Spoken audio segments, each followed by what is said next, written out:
திருமலை விவகாரம் என்பது தற்பொழுது அரசின் கண்காணிப்பிற்கு வந்துள்ள அல்ல அரசால் முடிவெடுக்கப்படக்கூடிய ஒரு விடயமாக அங்கே பார்க்கப்படுகின்றது. இப்பொழுது இந்த தமிழ் ஊடகங்களில் வருகின்ற செய்திகளின்படி அந்த பிச்சுக்கள் கூட தங்களுக்கு இந்த பிரச்சனையில் இது சுனாமிக்கு முதல் இருந்த இடத்தில் தாங்கள் இவ்வாறு நடக்க முயன்றதாகவும் நீதிமன்ற வழக்கு ஒன்று இருந்தது. அந்த வழக்குக்கான முடிவு என்பது 14ஆம் தேதி அறிவிக்கப்பட இருந்த நிலையில் அது பிற்போடப்பட்டதாக என்றுதான் நினைக்கின்றேன்.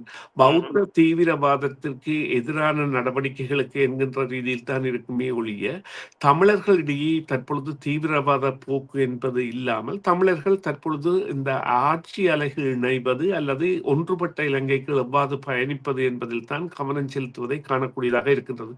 நீங்கள் பார்த்தீர்களானால் இப்பொழுது எவ்வாறு இந்த மாகாண சபைக்கு முக்கியத்துவம் கொடுக்கப்படுகின்றது அல்லது மாகாண சபையை எவ்வாறு முன்னிறுத்தி பேச்சுக்கள் எல்லாம் இடம்பெறுகின்றன என்று பார்த்தீர்களானால் அந்த மழுங்கடிக்கப்படுகின்ற உணர்வுகளின் வழிகாலாக அல்லது இந்த இலங்கை அரசு கொடுக்கின்ற நிதிகளை பயன்படுத்தி அங்கே தங்களுடைய அபிவிருத்திகளை செய்யாதவர்களாக தமிழ் தேசியம் பேசியவர்கள் இருந்தார்கள் போன்ற நிலைப்பாடு எல்லாம் மக்கள் மத்தியிலே பெரிய கருத்தூட்டமாக வருகின்றது. என்னவென்றால் வடக்கு கிழக்கு பகுதிகளில் பெரும்பாலானவை இன்னும் 30 ஆண்டு காலம் பின்தங்கியவையாக இருக்கின்றன.